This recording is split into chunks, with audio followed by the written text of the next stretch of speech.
and welcome to On the Move. We are Matt and Betsy, and today we're celebrating 1 year on Prince Edward Island. We're excited, and we're going to do a little bit of reflection, maybe tell you some things you might have heard before, or for sure some new things too that we've kind of dug up out of our memory and realized, oh yeah.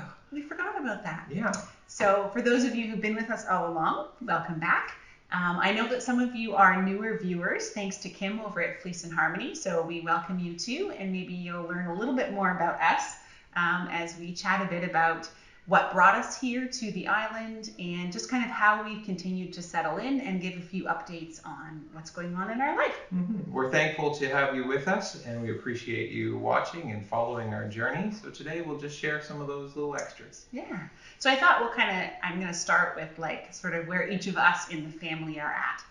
So for those of you who may not know, we are ourselves. We're also parents to two daughters who are entering into those teenage years. So that's a new adventure for us. Mm-hmm. And we also have two dogs as well. Some of you will have seen them. I know that some of you saw our littlest dog over at Fleece and Harmony. Kim and Ken very kindly took care of him while we were on vacation. So if you caught the end of their Harmony part, there was a little clip with a little black and white puppy that was on their porch. That's our little guy, Scout. Yeah. And some of you actually as a scout too. Yes, he was. He was scouting the property. Some of you, if you've been here long term, may have seen him. Sometimes he would join me on our lap or my lap. True. But he hasn't for the last several of those recordings. He's been quite content to be off on his own. He's been a little more skittish. So we have done a fair bit of renovations in our home. And one of our purchases in order to do that was a brad nailer, like a nail gun. And well, let me tell you, this dog was never intended to be a hunting dog. He is definitely gun shy because when that brad nailer comes out, he cowers and quivers for like 3 days afterwards. And even to the point where Matthew had just the compressor part of it sort of sitting off to the side, and we thought we could just leave it out because you were going to continue the project the next day. Yeah. He could not come anywhere on that floor. No. He was cowering in the back bathroom until I realized what he was so terrified of, and I said, I'm sorry, you're gonna have to put it all away because if he sees it, he just hides in the furthest, darkest corner in the house that he can find, and it just looked really sad and pathetic. But aside from that, he is doing lovely. He has met a few different people. As you know, he was over at Kim and Ken's. They looked after him during the summer. Another friend of ours had him in the winter at one point when we were gone. So he's kind of traveling around and making friends, and I think I can say for the most part when people meet him, they quite enjoy him. He's quite a lovely little character. Pretty easy for him to make friends. He is pretty cute and adorable. Now, Kim and Ken's cat, Clyde, maybe doesn't consider him a best friend. Yeah. I think Clyde is happy that Scout has returned home to us. Yeah. But overall, he is doing well. He loves to get outside and get on a scent. So there are all kinds of things around here. He tracks everything from voles, mice. Ken was sharing that he was after a toad at one point. So he just loves to be able to track and sniff. And those short little legs of his do it just great because he's got some corgi in him. So he's right close to the ground. I think we've learned that a number of people here enjoy having their dogs off leash, especially because we live in the country. But we probably get ridiculed a bit for the fact that we don't really do that. And No. The Scout doesn't, we haven't trained him to have recall. We raised him in the city. And so, first of all, there's leash requirements. And second of all, just because we're so close to streets and traffic all the time, it wasn't safe. So we never put in the time to train him to be off leash. So the few times that we've tried it out here, he has taken off into some back fields, and thankfully Matthew has the patience to kind of wait him out, and he'll come back eventually, but he does not have great recall. No. So we stick to on leash for him. Right now, right behind us is wheat. And he'd be lost. Like for the first little bit, you might see the wheat wavering, but then he's gone. Gone. And he chases birds. He has it in his head that he can catch birds. So birds go quite a distance. Most other ground critters will head to ground or go kind of into their den or their home, so they won't go too far. But birds will just keep going, and he doesn't get it. So. Rabbits he's caught. Birds, I don't think he has a hope. I don't want to let him try. No. So that's our smallest little guy. So he's doing great. He continues to love. He actually, I wasn't sure how he'd feel about the snow we had in the winter, but he absolutely loved it too. He'd get out there with his short little legs and just like bound and jump through it and kind of like burrow in it. So he had no problem with the PEI winter. He loved it. And then we have, I'm looking at her right now. She's sleeping over to the side here. We have our senior girl who is an old black and tan coonhound who we rescued. So long story short, she's originally from Kentucky. We picked her up one weekend in Lancaster, PEI, from a lovely family. Pennsylvania. Sorry, Pennsylvania. We are in PEI, Lancaster, Pennsylvania.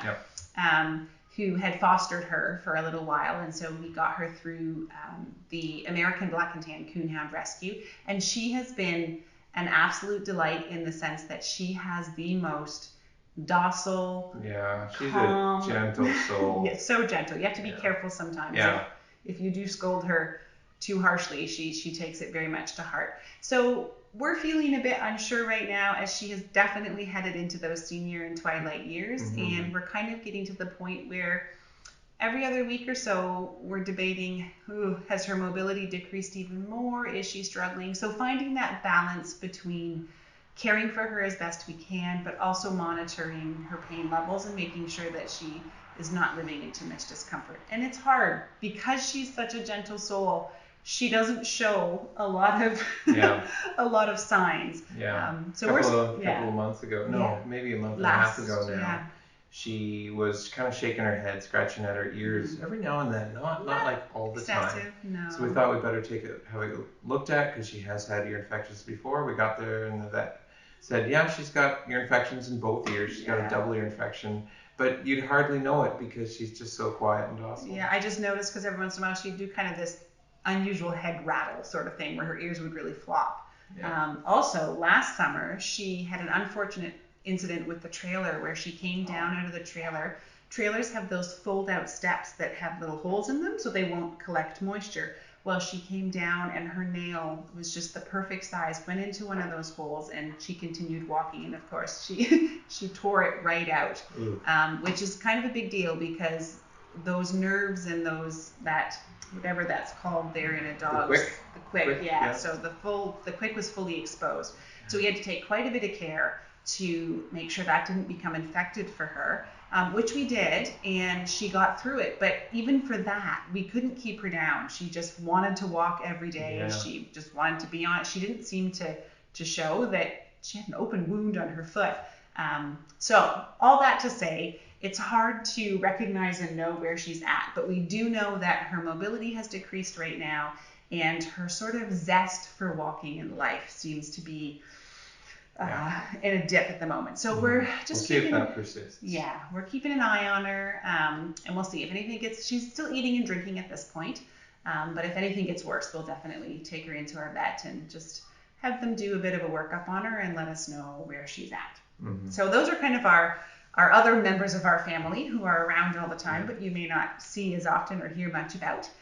And they also continue to love PEI. She still gets out there and you can just see her nose go, she sniffs the air, and she has ideas about where she'd like to go. Yeah. There's obviously some different farm animals and stuff down the road, and she would like to head towards those. But being a hound, she also has to be leashed because she would leave. If she was off leash, she would go. Yeah. Not that she'd go fast or she just wants to wander. But she has once, actually. She got out and and you thought, where has she always wanted to go? And sure enough, you started going down the road and she's just trotting away in that direction. She was headed where she'd always kind of pulled and sniffed to go towards. So I was able to pick her up, which was good. Both of them are microchipped, so that is also a bit of peace of mind for me. If they do get away and someone gets them and they take them to somewhere, they can identify them as ours. But it's not a guarantee. So anyway, all in all, our pets are doing great. They have settled in and I think are quite enjoying country life. We don't talk a whole lot about our girls on here, just kind of to respect their privacy. But all in all, I think they are doing well as well. Getting involved this summer in some camp, continuing to make some plans with friends to enjoy the beach and just have sort of days over at friends' houses, and just continuing to connect and sort of settle into a community in the way that kids do. Yeah. So which they do really easier than we do, I think. I think kids they just don't have that same fear and reservation. That's what I was thinking. Yeah. Yeah. So, what are some other highlights that you might think of? I was thinking, let's go back through a few of those memories. So you mentioned the trailer. Yeah, some of you will remember we even did at one point a trailer tour. Maybe I'll throw that in there if you want to go see it if you haven't before.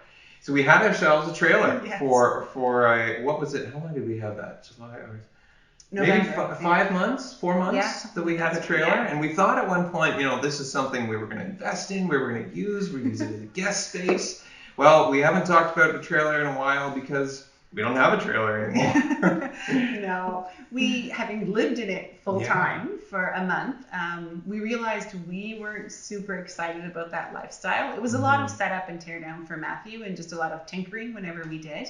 And realistically, it just came down to, as far as using it for a guest house, we're up on a hill, which we've talked about many times. It's very windy. At certain times. Certain times of the year. Yeah. It's not right now. No, it's not bad right now. No. But we will be headed into that sort of more kind of gale winds and stuff that happen throughout the fall, end of hurricane season. Sometimes we get the ends of those. Yeah. So really, it's not all that comfortable to actually be in when it's rocking and rolling and raining hard and stuff. So that was for the guests purposes was one of the reasons we got rid of it. Yeah. And then the other just being it wasn't, I was going to say, when you're on PEI, you're so close to the beaches that my thought is rather than go and camp at the beach, for me especially, I'll just go to the beach for the day and come home to my own. She really likes her own bed. My own dry bed. Yeah. It's not like we have to travel hours and hours, so I don't feel like I need to have a place to live to go to the beach and camping and that sort of thing. So do we regret getting rid of the trailer? Not at all. No, we don't. So sorry for anyone who might have been looking forward to staying in it. Yeah, but I promise you it served its purpose. Absolutely. Absolutely. We're so thankful we had it. It gave us a place to live while we were looking for a house. So that was great. So again, for those of you who may not know, we came to PEI not having purchased a home. We didn't know where we were going to live exactly. We were working with a. The more we look back, the more crazy we think that was. Yeah. At the time, we're like, whatever, it'll work out. So we were working with. You go ahead and talk. I've talked a lot. You tell them about our real estate agent and. We had. We're still in contact with her a little bit, but she's super busy. Wonderful real estate agent, Tanya Chevery, who still is working, I think, a lot here on the island. We'd like to get together with her again, but she's just really busy, and as are we. So that we haven't connected in that way. But at some point, we need to make that happen with her. So she helped us first of all virtually to find a place, which we did find a couple of potential places that we went through the whole process, but none of them worked out.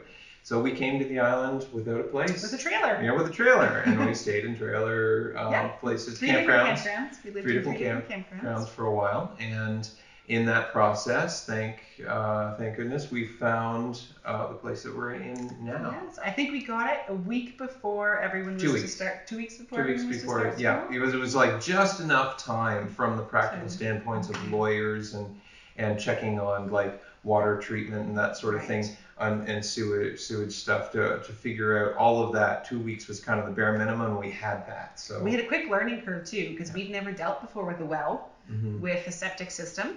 All of these things that come with living out in the country. So we had to learn pretty quick about those elements. And we bought a place that needed to be brought back to life. It hadn't been really lived in or cared for in a little bit. So lots of renovations. We actually just recently, about a month ago now, at the beginning of the summer, we had been, so as we were renovating, we were taking all our stuff and we were putting it in our garage, and we were just storing it all there. Which is just, as a note, it's a detached garage, so it's quite large. A double garage. It's got a loft up top that someday we might do something with, but we were throwing everything in there. We had it quite piled up. So then we eventually got a garbage bin in, and we took it all from there, and in one weekend, we threw it all into the bin and got it all out. And as we were doing that, we realized how many renovations and all the stuff we did, all the things we tore out, all of the between settling into a new place, you driving an hour and a half commute to a job that you were doing, somehow we managed to renovate a kitchen and 2 bathrooms and paint everything top to bottom. So again, when we were in the midst of it, we were really in this get it done mode. And then as we're all throwing it away and looking at it, we're like, whoa. This was a lot of work that we did. So do we want to do that again very soon? Not anytime soon. No. But I think we've said that before. Yes. That maybe next time we'll buy new, and then buy new is, anyway, we won't get into that. No. I love character. I love a place that has a story, and I love to enter into a home that has a story. And this place does have a story, and we appreciate it, and we appreciate as we continue to meet people in the community who know this home story, and they share more and pieces and bits with us, and the folks who lived here before us, the folks who were responsible for building here, and we feel really grateful that we're kind of part of carrying that on. There's some great history and some wonderful people that came through this home. And often we say, people want to know where you live and where you're from and those sorts of things. And well, do you know the old so-and-so place? We won't say their names here right now, but and almost like 9 times out of 10, oh yeah, we knew them from this or that, and they were wonderful people, loved them. So we look forward to kind of continuing some of their legacy in the home itself and some of their feeling of hospitality in the way that they interacted with people in the community as well. Yeah. So that's been great in terms of the home. So at this point, we're down to details, little bits and pieces. Which I think that's the last couple of times we've talked. We're down to details. Because the truth is, they're not the bits that are required for living. Like, for example, this week, Matthew finally put the crown molding up in the kitchen. Yeah. Crown molding, it's a nice detail. It finishes it off. Is it necessary for life? No. Absolutely not. So things just kind of. Well, were necessary for life, at least according to our insurance company. Yes, we did get that done. Was that our front porch has steps down? They needed railing, so I did that. And there was like a hole in the railing where they thought about putting another set of stairs. We decided not to do that, so I closed that in. So those were some details that we got done as well recently. So again, we'll continue to have, with owning a bit of an older home. Owning a bit of an older home, you always have things that you're needing to do. But we are past the major living pieces. Yes. We're able to live here and function just fine. So we'll work at it as we go. And as our lives get just more involved with where we are, we do tend to get a bit busier. So we're just telling ourselves it's okay. We'll get around to those eventually. So getting busy. Yeah. I'm sure many of you now know that Betsy's been working. I've been working down at Fleece and Harmony, and I love it. It's really wonderful. The people are wonderful. The atmosphere is great. I love the pace. It's pretty fast paced when I'm in there. I do 3 days a week. And when I get in there, I work from start to finish, and I just get to go. And I really like that. It's I'm working in the mill, actually making the yarn. And we do from start to finish. So I see it exactly how it looks when it comes off the sheep, and we take it from there through washing and processing, and it once it's all done, at the other end, it's spit out as beautiful colored yarn. We'll just make it that simple. Yeah, I can hear. I don't know if you'll be able to hear. Our dog is starting to snore. This is our old hound here. So if you hear something in the background, it's her snoring, and she can really get going. Usually we put her in another room when we're recording, but because she hasn't been feeling the greatest, I didn't have the heart to make her move tonight. So that's just an aside. Yeah. And so for me, many of you will know that I took a job teaching music in Musqush, which is a community that's actually quite a ways relative to the island locations here from where we live right now. And so I drove a lot throughout the year. And I loved my sunrises and my sunsets that I got to see. Every day. Yeah, especially in the winter. But I'm also happy to be done that. The 2 last months of school, I wasn't working there, and so I was just doing substitute work. I keep calling it supply because that's an Ontario term, so I'm trying to retrain myself. But substitute work.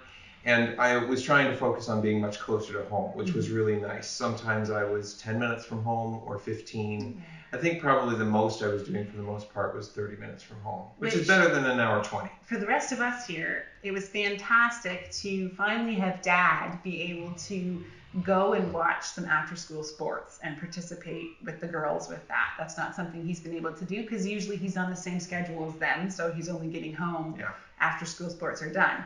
So it was really fantastic to be able to have him be part of that. Yeah. And then in the summer, I've been off from that, and so I've been exploring some other ideas. I love to bake. You've seen me in the kitchen maybe a few times, and so I've been looking into donuts and refining that, and I've been talking to a local bakery about that as well. So that's something that, who knows where that'll go. Yeah. So another sort of element to this community that we are just loving is how warm and welcoming the other businesses are. Everyone seems to kind of be rooting for each other. Yeah.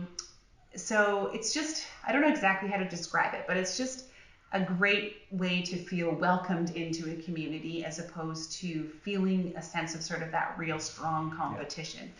I think everyone here has a heart to see the community grow, and so the businesses that are here and established have been really fabulous to kind of welcome us with ideas and be willing to sort of encourage us as we try something new and kind of way out of our comfort zone. Yeah. So, and just to interact with, you know, Yeah. to enjoy their food and to give feedback on those things and promote to other places. It's been fun to do that. Yeah. I think we're in a great community for that. We really are. It's growing too. There are a couple of new little business ideas that are popping up in this community, especially since it's summer.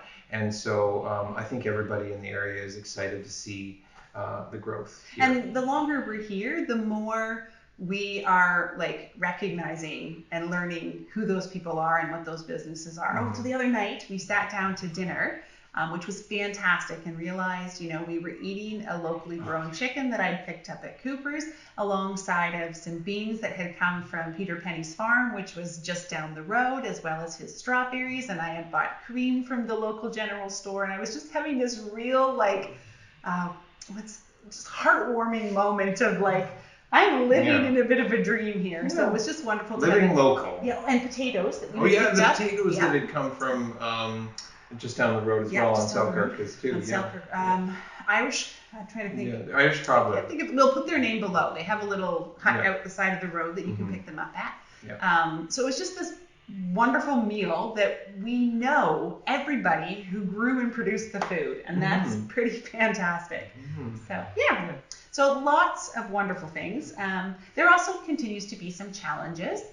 The weather is a bit, it's exciting and it can be moody. The last couple of months have actually been beautiful. As we went into the fall and winter last year, we experienced some significant wind, which made me kind of nervous, thinking that, oh my goodness, is this what it's like all the time?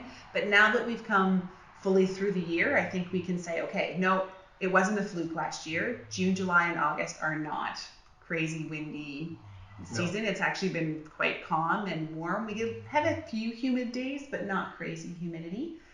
So it's been fun to just see the cycle of the seasons, and I'm looking forward to seeing what they'll bring next year, because this is still Canada and nothing is 100% predictable with your seasons. No. I mean, the predictable part is they all come, but how they will behave is not predictable. And I think challenges that are natural too in getting to know people, both socially, because we've been away at different times, and so we've missed out on opportunities to be part of social things, or just the awkwardness of getting to know people, as well as business relationships, trying to get some things done. Sometimes it's been slow, or we've contacted a company and that hasn't really worked out, so we've gone to another company.